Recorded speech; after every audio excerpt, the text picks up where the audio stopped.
Voilà, c'était Tuberculose, une inquiétante résistance, un documentaire auquel vous pouvez réagir sur les réseaux sociaux en passant notamment par le hashtag DocuDébat. Alors ce documentaire a été réalisé par vous, François Pomès. Merci d'être avec nous. Près de vous, Anne Dulioust. Bienvenue, vous êtes médecin à l'hôpital de Fresnes, auteur de Médecins en prison, avoir la force de s'indigner chez First. François Bricker, bonsoir. Vous êtes infectiologue à l'hôpital de la Pitié-Salpêtrière de Paris. En face de vous, Claude Dillin, bienvenue. Bonsoir. Vous êtes sénateur de Seine-Saint-Denis. Et enfin, Brigitte Gicquel, bonsoir. Vous êtes chef de l'unité de génétique mycobactérienne de l'Institut Pasteur de Paris et Shanghai. Bienvenue à tous sur ce plateau. Alors, François Pomès, pourquoi ce sujet, la tuberculose ?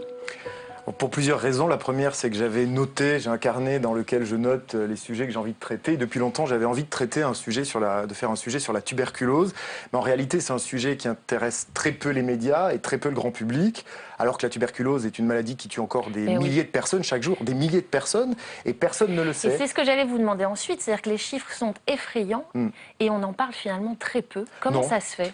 Non, parce que c'est pas une maladie glamour, c'est pas une maladie sexy pour les médias, c'est une maladie de la précarité, c'est une maladie des gens pauvres, c'est une maladie des populations défavorisées. Et donc, ce n'est certainement pas un sujet autour duquel on a envie de s'épancher, de parler beaucoup. C'est encore la maladie de la honte.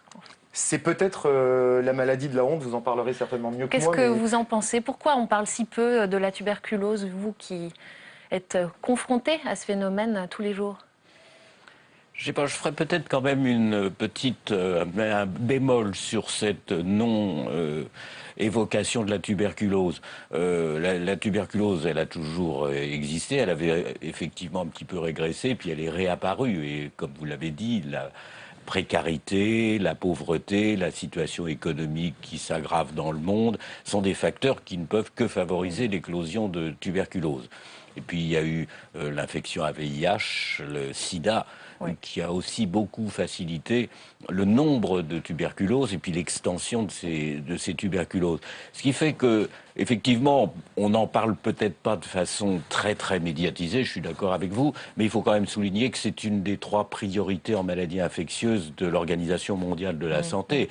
Avec le sida et avec le paludisme, la tuberculose est un objectif pour essayer de lutter contre cette maladie, qui est une maladie effectivement très importante et qui tue. Mais vous estimez qu'on n'en parle pas assez aujourd'hui? Moi, ce que je voudrais dire simplement, c'est qu'on n'en parle pas, c'est parce qu'il n'y avait pas d'actualité autour de la tuberculose. Et ça, c'est très important. La recherche s'était mise en pause. Pendant 40 ans, on traitait la tuberculose, on a traité la tuberculose. Alors, on va y revenir, parce qu'il y a des désaccords. On y reviendra. C'est parce que moi j'estimais qu'il n'y avait pas d'actualité. En tout cas, c'est ce qui vous a interpellé. Peu d'actualité, et donc, forcément, aucun intérêt de mettre ça, d'en parler dans les médias, parce que la tuberculose tue, oui, mais rien ne se passe autour. Est-ce que ça a été difficile, on va y revenir, est-ce que ça a été difficile d'approcher les malades? C'est difficile de filmer des malades tuberculeux aujourd'hui? C'est difficile de trouver des malades qui acceptent de parler, parce que quand on parle à des malades tuberculeux, on est obligé de porter un masque, et vous le voyez dans le documentaire, et en fait ce masque crée une distance entre nous et entre le malade, et donc d'abord on renvoie au malade sa maladie, clairement, avec cette distance-là, avec le masque. Mais le plus difficile en réalité, c'est de parler avec les laboratoires. Et convaincre le laboratoire de nous ouvrir les portes n'a pas été facile. Ils ont accepté au bout d'un moment. Le laboratoire qui a développé la molécule dont on parle dans le documentaire, c'était le plus compliqué. Pas les malades, parce que les malades, ils en parlent à partir du moment où on a expliqué le travail qu'on allait faire avec eux, que ce n'était pas du tout l'occasion de montrer, de stigmatiser la maladie autour de ce qu'elle était pour eux, à savoir une maladie de la honte, mais qu'il fallait en parler simplement parce que c'était une maladie qui tuait encore. Et à partir du moment où cette barrière est franchie, le malade accepte de parler. Est-ce que par réflexe humain, par méfiance, vous avez eu peur ? Peut-être aujourd'hui, avec ce qu'on entend dans les médias sur Ebola, j'aurais eu peur. En réalité, je m'étais pas mal documenté pendant pratiquement 1 an sur la tuberculose et sur ses moyens de transmission. Et non, je n'avais pas peur. Et puis en plus, en France, on est ultra protégé, c'est-à-dire que quand des hôpitaux, des organismes vous mettent face à des malades, ils prennent toutes les précautions nécessaires pour qu'il n'y ait pas d'accident. D'abord avec les praticiens, avec les soignants, puis ensuite avec les équipes qui viennent, les équipes de télévision, etc. derrière. Peut-être plus en Arménie, où les conditions, elle n'était pas du tout adéquate ni pour les malades, ni pour les médias, ni pour les personnes qui gravitaient autour. Vous vouliez réagir, Brigitte Gicquel? Oui, je voulais réagir sur le fait que l'on ait peu parlé de la tuberculose. Je pense que c'est la conséquence du fait que la tuberculose est une maladie causée par une bactérie et qu'après la Seconde Guerre mondiale, les antibiotiques sont arrivés progressivement, se sont développés. Et on a été convaincu, même dans le secteur médical, que la tuberculose était un problème qu'on allait régler avec l'introduction des antibiotiques. Et en fait, non. Et on était doublement convaincus qu'il y a eu des résistances aux antibiotiques qui sont apparues pour d'autres pathologies. Ces infections nosocomiales, avec les résistances aux antibiotiques dues à des éléments génétiques mobiles qui sautent d'une bactérie à une autre. Et dans le cas de la tuberculose, ça ne se produisait pas. Il n'y a pas d'acquisition de la résistance aux antibiotiques par ces éléments mobiles qui sautent. Et par conséquent, même le monde médical était convaincu que grâce à un bon traitement, on allait venir à bout de la tuberculose. Et précisément, les secteurs de recherche dont on va parler après étaient peu encouragés de s'y intéresser. Claude Dilan, vous vouliez réagir aussi? Oui, je pense qu'en France, on considère que la tuberculose, c'est du passé, y compris au niveau des pouvoirs publics. Moi, quand j'étais maire de Clichy-sous-Bois, confronté à une épidémie, on en reparlera, ce qui m'a amené à poser des questions ici, je dirais, au gouvernement au pluriel, puisque c'était des deux côtés. Et les réponses, c'était « non, mais vous parlez du passé, quoi ». Enfin, oui, ça n'existe plus. Donc, quoi. ça n'existe pas, avec des conséquences sur ce que les pouvoirs publics prennent comme décision. La preuve, c'est la fin du BCG. Roselyne Bachelot, on arrête de vacciner de façon systématique. Alors, ça aussi, on reviendra parce qu'on parlera des vaccins tout à l'heure et des positions sur les vaccins. Mais ça voulait dire que dans l'inconscient collectif, la tuberculose, c'était une maladie réglée dans les pays occidentaux, notamment la France. C'est-à-dire que les raisons pour lesquelles certains politiques ont pris ces décisions ne sont pas forcément les mêmes que certains scientifiques. Pas forcément les bonnes. Mais pas forcément les bonnes. On y reviendra. Alors, parmi les facteurs de la propagation de la tuberculose aujourd'hui que vous évoquez, il y a le phénomène des migrants qui viennent se faire soigner en France. En 2013, Le Figaro a sorti une enquête qui avait suscité beaucoup d'émotions, révélant une filière mafieuse d'Europe de l'Est qui organisait le passage de malades vers la France pour accéder aux soins. Qu'en est-il vraiment? Est-ce que les migrants ne sont pas un peu les boucs émissaires de la maladie? François Bricaire, je sais que vous soignez des migrants dans le service. Alors, il faut bien peut-être distinguer, quand on utilise le terme de migrants, il y a différents types de malades qui sont des migrants, qui viennent avec des tuberculoses. Il y a des migrants qui sont depuis longtemps en relation directe avec la France, qui viennent d'Afrique et qui ont, parce qu'il y a beaucoup de tuberculose en Afrique, un certain nombre de maladies évolutives tuberculeuses, parfois certaines d'entre elles étant d'ailleurs associées au sida. Et puis il y a eu ce fait plus récent de migrants qui venaient, je dirais, de façon beaucoup plus focalisée d'Europe, de cette partie de l'ex-Union soviétique, ou la Géorgie en particulier, puisque nous avons eu l'occasion surtout de recevoir des malades qui venaient de Géorgie. Alors, ces malades, ils venaient se faire soigner parce qu'effectivement, ils avaient des difficultés à pouvoir trouver le traitement adéquat sur des tuberculoses qui étaient devenues résistantes aux différents antibiotiques. Et comme il n'y avait pas grand-chose et qu'on ne leur donnait pas beaucoup d'espoir, leur seule possibilité, c'était d'aller vers l'Europe de l'Ouest. On leur disait d'ailleurs, allez ou en France, ou en Belgique, ou en Allemagne. Et donc, ils venaient... Alors, est-ce que c'était une filière? Oui, peut-être parce qu'ils se donnaient l'adresse dans une certaine mesure, ils se passaient le tuyau et que c'était d'une certaine logique que les gens exploitent ce tuyau. Est-ce que c'était mafieux? Ça, c'est plus difficile à dire, enfin en tous les cas pour moi, à mon niveau de médecin clinicien recevant dans un service. C'est vrai que de temps en temps, quand on interrogeait certains patients, ils avaient payé à quelques personnes les moyens de franchir les frontières. Ça, c'est incontestable. Voilà, c'est un petit peu cela. Anne Julius. Oui, je suis complètement d'accord. Donc, je pense que depuis qu'on a encouragé la Géorgie, l'Ukraine à avoir des traitements sur place et qu'ils ont été aidés pour les avoir sur place, on a moins, je pense que François Bricaire, vous êtes d'accord avec moi, on en a vu moins en 2014 qu'en 2013. Oui. Donc c'est bien la preuve que c'est une maladie de la pauvreté, de la précarité. Et moi, je ne peux pas leur donner tort de vouloir migrer. Est-ce qu'on a des chiffres de ces personnes qui arrivent en France chaque année ?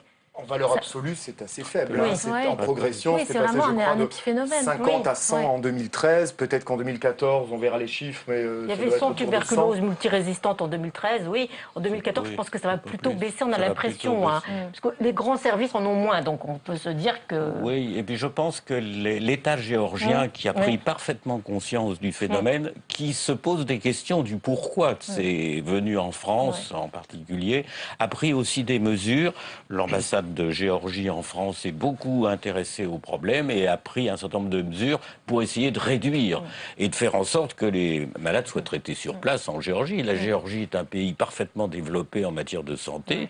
Ils ont des médicaments, ils ont les possibilités, ils ont les médecins pour. Et donc, par conséquent, c'est une volonté aussi de prise en charge locale politique, j'allais dire, qui devrait permettre d'améliorer aussi les choses. Alors, vous dites que la Géorgie a les moyens, oui, de traiter les malades, mais peut-être pas forcément de les suivre. Et je me demande si c'est pas... Alors, effectivement, on lit que la Géorgie a pris conscience. Je ne sais pas si c'est dans les faits ce que la Géorgie fait, comme de nombreux pays issus du bloc soviétique qui sont à côté, parce que traiter le malade, c'est une chose, mais il faut le suivre. Parce qu'un malade qui se traite mal, ça donne exactement ça. Ça peut donner des tuberculoses multirésistantes qu'on ne peut plus traiter, que ces pays ne savent plus traiter. Et donc ensuite, le malade, effectivement, arrive en France. Valeur absolue, c'est très faible, encore une fois. C'est pour ça qu'il ne faut absolument pas alerter les gens en disant « Attention, il y a des tuberculeux multirésistants qui arrivent en France ». Mais nous, en France, on se doit de les traiter pour une question de santé publique. Parce que si on ne les traite pas, ils peuvent contaminer des locaux et donc participer de la reproduction de cette tuberculose multirésistante qui est encore plus difficile à traiter. Combien de temps ce traitement prend? Parce que ce qu'on apprend dans votre documentaire, c'est que pour les gens qui ne se sont jamais penchés sur ce dossier, c'est qu'on ne parle pas de la tuberculose telle qu'elle existait il y a 50 ans.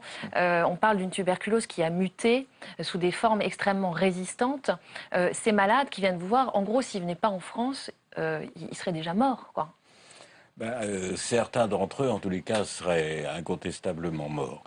La prise en charge de ces malades est quelque chose qui est maintenant assez bien réglé. À partir du moment où on sait qu'ils arrivent de Géorgie ou de cette région d'Europe, ils sont immédiatement isolés. En général, d'ailleurs, ils déclarent, ils arrivent en disant « il faut me prendre, il faut me traiter », etc. Le laboratoire de microbiologie prend immédiatement les prélèvements. Et à partir des éléments de confirmation qu'il s'agit bien d'une tuberculose, qu'il s'agit bien d'un bacille tuberculeux résistant et même multirésistant, voire même souvent complètement résistant à toutes les molécules, à ce moment-là, il y a une analyse qui est faite pour essayer de savoir quel est le cocktail d'antibiotiques qu'on va pouvoir mettre avec les anciens antituberculeux et puis les, dont on parlera peut-être, les nouveaux qui sont issus d'une recherche. Et à partir de ce moment-là, on rentre dans un traitement qui est long, très long, parce que pour arriver à réduire la quantité de bacilles tuberculeux que ces malades expectorent, il faut du temps, des mois, mois. Vous dites environ 20 mois, c'est ce que j'ai dit. Ça dépend un petit peu des malades, et à tel point même que parfois, il y a tellement de bacilles dans leurs poumons malades qu'on est obligé de retirer une partie du poumon, et on refait des choses qu'on ne voyait plus du tout, c'est-à-dire de la chirurgie. Long et douloureux. Long et douloureux, on voit dans le documentaire à quel point les traitements sont lourds et difficiles à supporter. Est-ce que justement, ces patients, au bout d'un moment, ne peuvent pas abandonner? Est-ce que c'est difficile de les garder avec vous? Alors, il faut déjà expliquer que c'est difficile pour eux de subir une hospitalisation en secteur d'isolement. On est obligé de les isoler pour des raisons évidentes de risque de transmission. C'est des sujets qui ne parlent pas français, qui ne parlent pas anglais, avec lesquels la communication est extrêmement difficile. Heureusement, on a des interprètes en géorgien, en russe, etc. Mais néanmoins, c'est difficile. Ils n'ont pas en général de papier, ils n'ont pas de moyens, donc pas de contact avec l'extérieur. Donc vous imaginez un petit peu déjà un traitement lourd, difficile à prendre, dans un isolement qui leur est complètement étranger, sans possibilité facile de communication avec l'extérieur. Ils ont des réactions parfois un petit peu... alors on va dire inappropriées pour rester dans le correct, mais parfois ça se termine pas toujours très bien, avec des volontés, ils s'échappent, ils sortent, voilà. Et ce que vous mettez là en lumière, c'est qu'effectivement, aujourd'hui, on n'a pas les moyens légaux de retenir les malades. J'aimerais qu'on réécoute un extrait de votre documentaire. Merci d'avoir été avec nous, François Pomès. Les soins ne sont pas obligatoires. Un malade contagieux peut refuser son traitement, ne pas protéger son entourage et quitter le centre de soins à tout moment.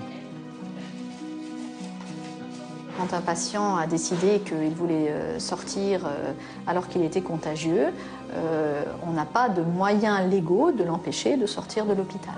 On peut lui faire signer une sortie contre avis médical, notifiant qu'on lui a bien expliqué les tenants et les aboutissants de son geste, mais on n'a pas de moyens légaux pour l'empêcher de sortir de l'hôpital alors qu'il est contagieux.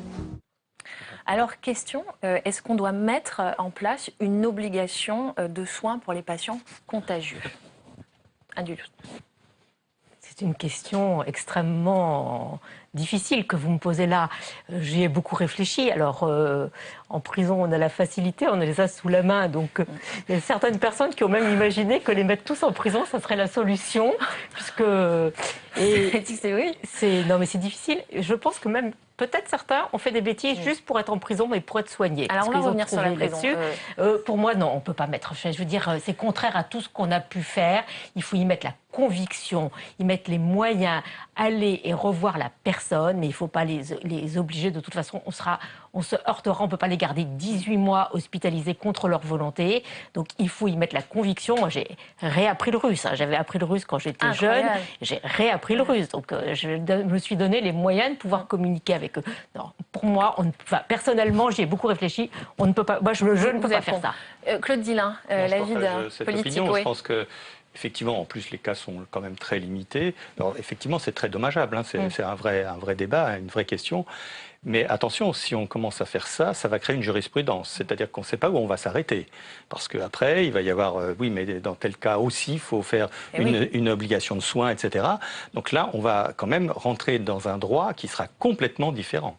Donc il faut être extrêmement prudent avec cette mesure qui peut paraître de bon sens au départ, mais dont les conséquences risquent d'être très très graves sur la liberté de chacun. Ouais. Brigitte Gicquel ? Oui, je veux bien intervenir parce que la question se pose partout. Par exemple, elle s'est posée en Afrique où les malades sont hospitalisés moins longtemps, donc le problème de suivi se pose davantage. Et d'emblée, on fait appel au mouvement associatif, aux chefs de village, c'est-à-dire à la société civile qui va prendre le relais pour convaincre les personnes. Et puis, on va envoyer au domicile une infirmière qui va convaincre de suivre le traitement. C'est-à-dire, ce n'est pas une mesure coercitive qui est proposée, mais c'est une mesure d'accompagnement et d'aide. François Bricaire, vous seriez plutôt pour ou... Écoutez, moi je suis assez d'accord, d'abord pour souligner l'importance de donner des explications, de tout faire pour convaincre, et que c'est souvent très long d'arriver à convaincre un patient qui n'a pas envie de se faire traiter. Ceci étant dit, et là c'est incontestable, moi je suis quand même assez partisan dans certaines circonstances qui sont rares mais qui existent et qu'on a vécues, de mettre les gens en situation de se faire traiter. Et d'ailleurs, en écoutant le document, j'ai été un petit peu interpellé. Est-ce que vraiment on n'a pas de moyens? J'ai le souvenir très précis d'une malade qui était enceinte, avec une tuberculose particulièrement évolutive, gravissime, etc. Et le préfet de son département a demandé une hospitalisation dans mon service de façon autoritaire, j'imagine que ça devait être légal, et en tout cas on a pris cette femme, et justement ça a été l'occasion de lui réexpliquer pendant 15 jours d'hospitalisation l'importance pour son enfant qu'elle portait, pour elle, etc. pour autrui. Voilà, et elle a finalement accepté. Et donc, on est passé de cette situation d'obligation absolue à une situation de traitement libre. Mais il n'empêche que je ne suis pas aussi certain que ça qu'on soit complètement démunis, mais qu'on hésite beaucoup à utiliser ces moyens qui sont effectivement difficiles, coercitifs, avec, là j'en conviens tout à fait, des conséquences graves. Mais il faut quand même imaginer que quelqu'un qui circule avec un bacille tuberculeux résistant et dont on expectore, excusez-moi, mais énormément de bacilles. S'ils circulent dans le métropolitain parisien, etc., vous prenez quand même des risques. Et les autorités tutélaires ont quand même une responsabilité vis-à-vis de ces sujets qui me paraît pouvoir justifier quelques éléments un peu plus coercitifs. Je comprends très bien, mais la difficulté, c'est ce dont vous parlez pour le préfet, c'est pour des actes précis et courts. On voit ça, par exemple, pour des gens qui refusent une transfusion sanguine pour des raisons religieuses. Effectivement, le préfet peut... Mais là, il s'agit quand même de contraindre pendant plusieurs mois un traitement. Donc c'est quand même quelque chose qui est un peu difficile. Cela dit, je suis tout à fait d'accord avec vous. Au moins quelques semaines, si vous voulez. Je pense que c'est le début de traitement qui est difficile. Parce qu'en général, les gens refusent parce qu'ils n'ont pas parfaitement saisi tous les enjeux de ce qui est complètement normal. C'est quand même pas la tuberculose, souvent ne s'exprime de façon telle qu'on se sent soi-même dans un danger immédiat. Donc, autrement dit, on refuse, on n'a pas envie, personne n'a envie d'être hospitalisé. Donc, je pense que les explications sont fondamentales. Et à partir de cette obligation de base, sur un traitement qui peut être plus court dans ces circonstances et qui après permet de poursuivre en surveillance à l'extérieur le reste du traitement. C'est l'initiation et la mise en situation d'obligation de ce traitement. Il faut que les gens prennent conscience de des risques qu'ils font courir à la société. C'est une question effectivement qui est très complexe, à laquelle vous êtes directement confronté, vous aussi, Anne Julius, je le disais, vous travaillez en prison. Alors on n'y pense pas forcément, mais en prison, il y a des maladies infectieuses, il y a des patients qui sont malades. Et parmi ces maladies, il y a la tuberculose. Combien de cas vous estimez en France dans les prisons On pense qu'en prison en France, il y en a environ, que la prévalence est environ 100 fois supérieure à celle retrouvée dans les territoires les plus atteints, c'est-à-dire par exemple dans le 93. Ça veut dire qu'en prison, on en a 100 fois plus que dans des territoires qui ont déjà une prévalence très élevée de tuberculose, donc dans les territoires de précarité, puisqu'on l'a dit, on va le répéter, c'est une maladie de la précarité. Donc en prison, on trouve beaucoup de tuberculoses, qui sont des tuberculoses comme je n'avais pas vu depuis le début du VIH. Moi, j'ai fait du VIH dans les années 90, je voyais des énormes tuberculoses. Et en prison, j'ai retrouvé les tuberculoses que je n'avais pas vues depuis le début, c'est-à-dire osseuses, tuberculose pulmonaire, osseuse, ganglionnaire, abdominale. Je ne les avais pas vues depuis des années. Il y a plusieurs formes de tuberculose, en fait. C'est pas que les poumons, ça ne touche pas que les poumons. Mais j'ai vu des destructions osseuses auxquelles personne n'avait pensé pour des tuberculoses chez des gens jeunes. Donc c'est une maladie dramatique. Alors tant qu'elle n'est pas résistante, elle se soigne relativement facilement. C'est long, mais on arrive à les guérir. Ce qui devient problématique, c'est quand elle est résistante, multirésistante, ultra-résistante. De combien de places vous disposez en prison parce que quand vous devez traiter des détenus malades comme ça, ils ne sont pas dans une chambre avec plusieurs lits, j'imagine, ils sont isolés. Ils sont isolés, mais Donc c'est des moyens. Non, mais on a autant de places qu'on veut pour les mettre. Je ne prendrai pas d'autres patients s'il y a besoin de prendre plus de tuberculeux. Moi, j'ai 16 lits de court séjour de médecine et 6 lits de soins de suite infectieux. Je n'ai pas 6 tuberculoses multirésistantes. Cette année, en tout cas en 2014, je ne les ai pas eues à la fois. Donc il n'y a pas de problème. Et que on a demandé à nos partenaires, enfin à nos collègues des UXA, des unités sanitaires des différentes prisons d'Île-de-France, de bien faire la radio d'entrée, surtout chez les populations étrangères, puisque quand même, on le sait, d'isoler toutes celles qui avaient une radio anormale, le temps de faire le diagnostic et de ne pas hésiter à nous les envoyer. Donc on a ouvert largement les portes du service. Est-ce que vous avez été confronté parfois à des détenus, des malades, qui peut-être faisaient pas exprès, mais qui revenaient en prison pour pouvoir être soignés rapidement et avoir accès aux soins? C'est une question qui est délicate, mais tristement, la précarité et les difficultés aujourd'hui que rencontrent les malades peuvent pousser à ce genre de motivation. Je pense que vous avez raison et qu'effectivement, il y a quelques patients, on pense que le motif de leur incarcération, c'est de se faire soigner. Parce que quand on se fait condamner, quand on arrive de l'étranger, qu'on s'amuse à voler des valises alors qu'on ne connaît personne en France et qu'on n'y a jamais mis les pieds, qu'on sait qu'on a un cancer du poumon avec une métastase cérébrale, je pense que c'est volontairement qu'on se fait incarcérer pour être soigné. Et donc, ça prouve que l'incarcération marche bien en France. On n'hésite pas à incarcérer un voleur de valises. Parce que vous êtes là, docteur Julius. Alors, donc c'est bien. Mais alors, vous êtes aussi confronté au problème des patients qui ont des courtes peines que vous soignez et puis ils sortent. Et qu'est-ce qui se passe à ce moment-là? Puisqu'on vient de le dire, aujourd'hui, on ne peut pas forcer les patients. Alors, ils sont suivis, comment ça se passe? Qui les suit après? Alors, soit les centres hospitaliers, on a travaillé souvent avec l'hôpital de la Pitié-Salpêtrière, le service de maladies infectieuses, hein, puisqu'on a des patients qui sont communs, soit le sanatorium de Bligny, puisqu'on a également des patients qui tournent et qui peuvent faire les 3 structures. Et puis, quand ils ne nécessitent pas l'hospitalisation, parce qu'ils sont... je dirais qu'ils observent leur traitement et qu'on pense qu'ils vont le prendre. On a l'équipe mobile du SAMU social, hein, l'équipe mobile de lutte contre la tuberculose, qui je rends hommage parce qu'eux, ils s'arrangent pour aller voir les patients où ils sont et leur faire délivrer le traitement, même les perfusions, puisqu'il y a un traitement qui nécessite une perfusion quotidienne, enfin on peut la réduire quelquefois à 5 jours sur 7, ça peut être autorisé après quelques mois de traitement. Et donc même les perfusions, ils s'arrangent pour les emmener dans les centres de santé pour que ces personnes puissent avoir les soins, quel que soit l'endroit où elles habitent, quel que soit le squat qu'elles ont. Donc vraiment, c'est l'équipe mobile. S'il y a une équipe à renforcer sur Paris, je pense que et les départements limitrophes de la couronne. Alors on le dit et on le redit depuis le début de l'émission, c'est une émission une maladie qui se développe dans la pauvreté, la précarité. Claude Dillin, vous avez été confronté, vous l'avez évoqué rapidement, à une épidémie de tuberculose à Clichy-sous-Bois quand vous étiez maire. Est-ce que vous pouvez nous raconter comment ça s'est passé et comment on agit quand on est... On était confronté à une épidémie importante, puisqu'on avait des taux fantastiques, de 300 fois le taux national, donc c'était important. Vous pouvez nous rappeler la date? C'était il y a quelques années, c'était quand j'étais maire, donc ça devait être en 2009 ou 2010, je crois. Je vais surtout raconter comment ça a démarré parce que c'est très important. Le premier cas qu'on a découvert, c'est chez un prof d'un collège.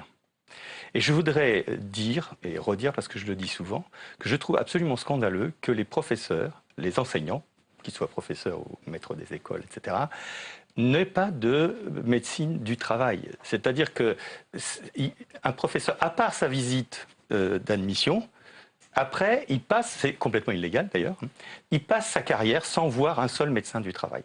Et c'est quand même scandaleux. Ouais. Et je pense que la détection de la tuberculose, j'y reviendrai, la détection de la tuberculose devrait redevenir un geste, pour tout le monde, mais y compris pour la médecine du travail, s'il y en a une, un geste tout à fait habituel. Donc à partir de ce cas avéré de tuberculose importante, pas multirésistante, mais importante.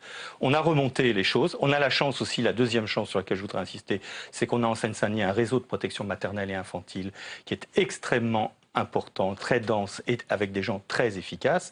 Et donc on a pu comme ça, surtout par les enfants, après c'est les enfants qui ont amené les parents. Et donc on a organisé une détection massive de tout un quartier de Clichy-sous-Bois. C'était dans un quartier, une copropriété privée extrêmement dégradée dont on parle beaucoup par ailleurs. Et donc on a pu réussir comme ça à faire venir. On a transformé un gymnase en dispensaire et on a fait venir tout le monde pour faire des tests tuberculiniques et dépister. On a dépisté pas mal, quoi. Je précise que vous avez été pédiatre. Je suis pédiatre. Ça a sûrement aidé dans le traitement de cette épidémie. Avec aussi quelque chose d'un peu particulier dans ce cas-là. Là, ça s'est bien passé, mais ça aurait pu mal se passer. C'est qu'on est sur le plan institutionnel dans une espèce de truc compliqué. C'est que il appartient à l'État c'est la lutte contre la tuberculose appartient à l'État. C'est de la compétence de l'État. Mais les agences régionales de santé n'ont aucun moyen de mettre ces stratégies en œuvre. Donc en quelque sorte, elles délèguent, elles sous-traitent au Conseil général, au département, et qui doit non seulement faire ce qu'on lui demande, mais payer. Donc et puis il y avait la mairie aussi. Donc il y avait trois personnes morales qui intervenaient, et ça aurait pu être un petit peu compliqué. Ouais. Heureusement, parce que les gens qui étaient là étaient aussi bien pour l'ARS que pour le Conseil général et la mairie, étaient de bonne qualité, et on a pu faire les choses d'un commun accord et de façon très bien. Mais c'est le fruit d'une solidarité humaine. Ouais. Là aussi, quand même, c'est un peu une négligence. Quoi. Ouais. Qui fait quoi, on ne sait pas. Ça donc mérite un peu plus d'organisation. Là aussi, ça prouve que pour les pouvoirs publics, la tuberculose, pas une urgence voilà, c'était dans le temps, donc voilà. Ouais. Alors, ce que le documentaire qu'on a vu met aussi en lumière, il laisse entendre que la tuberculose aujourd'hui en est à ce stade à cause d'un retard de la science. Je voudrais qu'on réécoute un extrait du documentaire. On ne pouvait pas, dans les années 80, très sérieusement prévoir l'éradication, puisqu'on savait que alors que dans les pays industrialisés, le nombre de cas de tuberculose continuait à décroître. Dans les pays où la tuberculose est beaucoup plus fréquente, les taux, la fréquence, ne diminuaient pas du tout. Quand on lit des éditoriaux de la presse médicale de la fin des années 80, les grands experts de la tuberculose à ce moment-là disaient « la tuberculose, c'est terminé, on ne va plus en entendre parler, ça ne sera plus un problème de santé publique au plan international ». Bon, résultat, 20 ans après, il n'y a jamais eu autant de cas de tuberculose dans le monde, dans l'histoire de l'humanité. Alors, une de ces explications, c'est que la population de la Terre augmente, donc forcément le nombre de cas de tuberculose augmente. L'autre explication, bien sûr, ça a été l'épidémie de VIH qui a fortement augmenté le nombre de cas de tuberculose, en particulier dans tout le sud de l'Afrique. Alors, oui ou non, Brigitte Gicquel, je m'adresse à vous, parce que tout à l'heure, vous nous avez laissé entendre que vous n'étiez pas d'accord. La recherche a été stoppée ou pas, il y a 40 ans? Non, la recherche n'a pas été stoppée, jamais. Et il faut voir les choses dans leur globalité, c'est-à-dire que la recherche en microbiologie ne s'est jamais arrêtée. Dans des centres, par exemple, comme l'Institut Pasteur, il y a eu toujours des laboratoires de recherche en microbiologie, mais sans doute, au niveau de la tuberculose, il y a eu moins de recherches de fait. Tout d'abord, c'est un bacille avec lequel il est très difficile de travailler. Son taux de croissance est beaucoup plus long que d'autres bacilles avec lesquels il est plus facile de travailler. Par conséquent, c'est un peu un repoussoir pour les chercheurs. D'abord, c'est contagieux, il faut travailler dans un confinement P3, et puis ça pousse très très lentement, donc c'est beaucoup plus contraignant de travailler. Donc, quant à choisir un sujet de recherche, la plupart des chercheurs ne choisiront pas forcément la tuberculose, d'autant plus qu'il y a cette double impression de la part du monde médical que les antibiotiques vont Voilà, à ce moment-là, en fait... et qu'en plus, on n'a pas vu ces éléments mobiles promener les gènes de résistance dans le cas de la tuberculose. C'est-à-dire que cette double assertion, évidemment, va décourager, elle ne va pas encourager les chercheurs. Et pour travailler sur la tuberculose, il faut vraiment faire un effort. Quand j'ai moi-même commencé à travailler sur la tuberculose en 85, il me fallait convaincre que c'était important, convaincre qu'en France, il y avait beaucoup moins de tuberculose, mais il y en avait toujours au moins 5 à 6 000 nouveaux cas par an, et que dans les pays en développement, non seulement il y avait de nombreux cas, mais on en mourait, parce que très peu de gens étaient diagnostiqués, très peu de gens étaient traités. Mais c'est à une époque où cette multirésistance n'était pas apparente. Et quand on essaie de sonner l'alarme, on n'était pas cru, même au niveau de l'OMS. Ouais. On nous disait, mais non, pas du tout, on ne voit pas ces jeunes mobiles se promener du côté du bacille de la tuberculose, vous allez perdre votre temps. Donc on a été un certain nombre d'équipes à être entêtées. En fait, on a été 2 équipes, une à New York et la mienne à Paris, et on a dit, on va profiter de la biologie moléculaire et on va travailler sur ce bacille de la tuberculose. Et finalement, la recherche n'a pas été à la traîne. Quand on regarde les différentes avancées technologiques, ce qu'on appelle l'ADN, l'utilisation de l'ADN pour en faire des vaccins, de l'ADN pour faire des sondes de diagnostic, ça a suivi. L'invention de la réaction de polymérisation en chaîne, PCR, en tube à essai, c'est 86, et en 89, nous publions les premiers tests rapides de détection de la tuberculose. Donc vous avez été actif, mais est-ce que... Donc ça n'a pas tardé. À chaque avancement technologique, des chercheurs les ont utilisés et on en fait quelque chose. J'entends, mais est-ce que de l'autre côté, quand vous essayez d'alerter les autorités et que visiblement on n'y était pas forcément attentif, est-ce que ça s'est traduit aussi par un certain désengagement de l'État, notamment au niveau du financement de vos recherches ? Alors, les financements des recherches, eh bien, on a pu les obtenir au niveau de l'OMS, hein, les premiers financements au niveau de l'OMS, et puis ensuite au niveau de la Commission européenne. La Commission européenne a pris le relais tout de même assez vite et a permis de donner des financements à plusieurs laboratoires ensemble. Parce que un des aspects dont on souffre, c'est un petit peu l'isolement. Chacun est dans son secteur. Donc les chercheurs même vont peu parler aux cliniciens et les chercheurs du Nord peuvent parler à ceux du Sud où se trouvent les problèmes. Et quant aux industriels, ils ont une logique de production. Faire des antibiotiques, ce n'est pas très intéressant. Même pour soigner des malades, une fois soignés, ça ne sert plus à rien. Donc, d'une façon générale, les industriels n'ont pas un intérêt majeur à produire des antibiotiques, c'est-à-dire un intérêt financier. C'est un problème général qui dépasse la tuberculose. Alors, question, tout à l'heure, on l'a évoqué avec le réalisateur du documentaire, pourquoi, en 2007, on a finalement recommandé d'abandonner la vaccination systématique ? si en parallèle la recherche avançait et si certains avaient conscience du danger. François Bricker. Il faut considérer d'abord peut-être le vaccin BCG, qui est un vaccin ancien, le bacille de Calmette et Guérin, qui sont deux chercheurs français qui ont mis au point ce vaccin, ont abouti à quelque chose qui était particulièrement intéressant, positif, et qui en particulier protégeait contre des formes sévères de tuberculose, et à ce titre, on pouvait considérer que c'était un bon vaccin. Puis au fur et à mesure du temps, si vous voulez, on s'est aperçu, pour faire court, et ce dans des études nombreuses dans le monde, que ce BCG n'était peut-être pas aussi protecteur que cela, et que dans certaines circonstances, en dépit d'une vaccination par le BCG, on pouvait tout de même attraper la tuberculose. Ce qui fait que les évolutions des idées ont eu tendance à aller vers des abandons de ce BCG. D'ailleurs, il y avait des pays qui n'avaient même pas accepté le BCG. Et donc, progressivement, la notion est venue obligatoirement en France. Ce qui fait que, après mûre réflexion, on pourra rediscuter des éléments qui ont présidé à ça. Ça a été pris avec beaucoup de sérieux pour dire qu'on pouvait lever l'obligation de la vaccination par le BCG. Mais lever l'obligation ne veut pas dire l'abandon de ce BCG. C'est là où peut-être qu'il y a eu une confusion. Oui, tout à fait, puisque le BCG reste conseillé dans de nombreux endroits, dans de nombreuses circonstances, et pour ne citer que l'Île-de-France, tous nos nourrissons, enfants, doivent être vaccinés contre la tuberculose. Oui, c'est pas... Le fait de supprimer l'obligation n'est pas grave, parce qu'effectivement, il y avait des pays, l'Allemagne, la Belgique. En Belgique, vous ne trouvez pas de BCG, vous ne pouvez même pas en acheter, ça n'existe pas.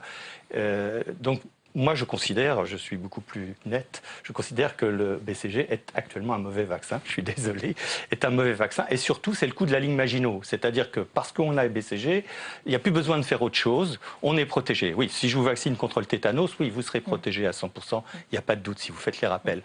Mais le BCG, non, on peut être vacciné. À Clichy-sous-Bois, une grande partie des enfants qui avaient la tuberculose étaient des enfants protégés, ou soi-disant protégés. En tous les cas, c'était des enfants vaccinés. Donc, supprimer l'obligation ne me paraît pas une chose grave.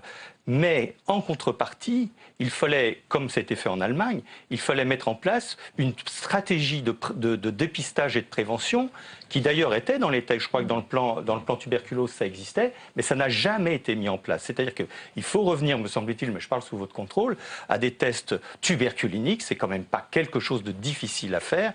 Si on se faisait tous un test tuberculinique au moins tous les 2 ans, on aurait quand même un dépistage beaucoup plus important. Et je dis tous. À quoi ça ressemble un dépistage en fait, de la tuberculose? C'est une intradermo. C'est une intradermo. C'est une intradermo.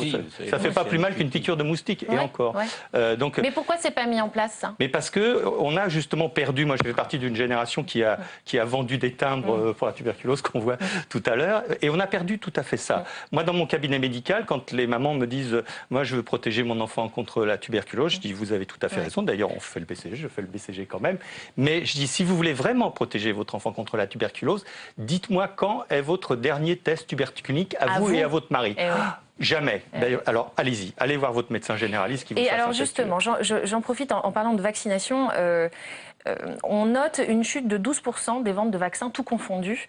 Est-ce qu'on subit aujourd'hui l'influence des anti-vaccins sur la santé? Est-ce que c'est une menace de santé publique aujourd'hui, les gens qui refusent de faire vacciner leurs enfants? Alors, il faut dire aussi que ces dernières années, les vaccins se sont multipliés sur les enfants. On vaccine pour beaucoup de choses. Et on voit des parents qui refusent les vaccins. Est-ce que ça a des conséquences? Alors là, je veux dire qu'on sort de la tuberculose. Oui, tout à fait. Mais parce que on parlait du BCG. On peut parler quand même de la tuberculose avec, parce que ne pas vacciner un jeune enfant qui est à risque de tuberculose, c'est très grave, parce qu'il va faire une tuberculose disséminée, une méningite, et on sait que le vaccin protège très bien le jeune enfant de moins de 5 ans contre les formes disséminées de tuberculose. Tous les essais cliniques le montrent, la protection est de 80 à 90% du jeune enfant contre ces formes disséminées, contre la tuberculose méningée. danger. Alors qu'on sait aussi que chez l'adulte, ce n'est pas un bon vaccin, ça je suis d'accord avec mon voisin, mais pas chez le jeune enfant. Tous les essais cliniques le montrent, les essais de vaccination montrent que le BCG protège très bien le jeune enfant et particulièrement contre les formes disséminées, méningite, tuberculeuse. Il n'en reste pas moins que vous avez raison. Il est quand même très dommage que des gens, des parents luttent contre les vaccinations en disant qu'il y a des risques. Peut-être que la société actuelle aussi ne se rend pas compte de ces risques, comme il ne les a pas connus. Je pense nous notamment sommes, au tétanos, à toutes ces... Nous sommes des enfants gâtés en France. Hein. Voilà. C'est-à-dire que nous avons beaucoup de vaccins, nous avons fait régresser beaucoup de maladies infectieuses, à tel point même que certains prétendent qu'elles ont disparu, ce qui est complètement faux. C'est-à-dire qu'on ne les voit plus parce que grâce à la vaccination, on ne voit plus de cas. Il suffirait d'arrêter la vaccination contre le tétanos, contre la diphtérie, etc. On verrait immédiatement, et on l'a vu, réapparaître ces maladies. Donc c'est une contre-vérité, il faut le dire très clairement, enfin pour moi il n'y a pas de doute, c'est une contre-vérité de dire qu'il n'y a plus de risque et qu'on n'est pas obligé de se vacciner. Il faut se vacciner et c'est la seule façon d'améliorer en termes de santé publique la protection de la population. C'est clair comme ça. Le temps va nous manquer. Je voudrais juste un dernier mot peut-être, Brigitte Gicquel, sur la recherche actuelle, sur les formes les plus résistantes de tuberculose. Est-ce qu'on a de bons espoirs? Est-ce qu'on peut être optimiste? Alors là, 2 minutes. Oui, en 2 minutes, dans votre reportage, votre documentaire, vous donnez beaucoup d'espoir à ce nouveau médicament, la bédaquiline. C'est le seul nouveau médicament avec une nouvelle cible qui est sorti pour le traitement de la tuberculose. En fait, il y a un essai clinique qui a été publié au mois d'août qui, avec 2 groupes de patients, l'un traité avec la bédaquiline en plus et l'autre sans cette bédaquiline, dans le groupe traité, il y a eu 10 morts et dans le groupe non traité, il n'y a eu que 2 morts. Donc évidemment, c'est tout de même le premier essai clinique avec ce nouveau médicament qui sort et ce n'est pas très encourageant. Donc c'est un médicament qu'on va utiliser avec énormément de précautions. Et des autres laboratoires, qu'est-il sorti? Mais très peu de choses, parce qu'il y a eu très peu d'encouragement à sortir de nouveaux médicaments. Les structures des laboratoires de recherche, faire de la recherche, publier, ça ne correspond pas avec la logique de créer un produit industriel. Et c'est là qu'il faut trouver des structures innovantes, de partenariats, laboratoires de recherche académique, laboratoires industriels, pour avoir de nouveaux médicaments, de nouveaux moyens et de nouveaux médicaments à ajouter à la pharmacopée pour la tuberculose et pour toutes les maladies. Très bien, on se quittera sur ces mots-là. Merci à tous d'être venus sur ce plateau. La semaine prochaine, Laurent Bazin vous proposera un documentaire sur le sport et le patriotisme. Quant à moi, je vous donne rendez-vous dans 15 jours pour un document exceptionnel. Nous partirons dans le nord de l'Égypte, dans le Sinaï. Vous y découvrirez l'inimaginable. Il s'agit des maisons de torture. À très vite sur Public Sénat.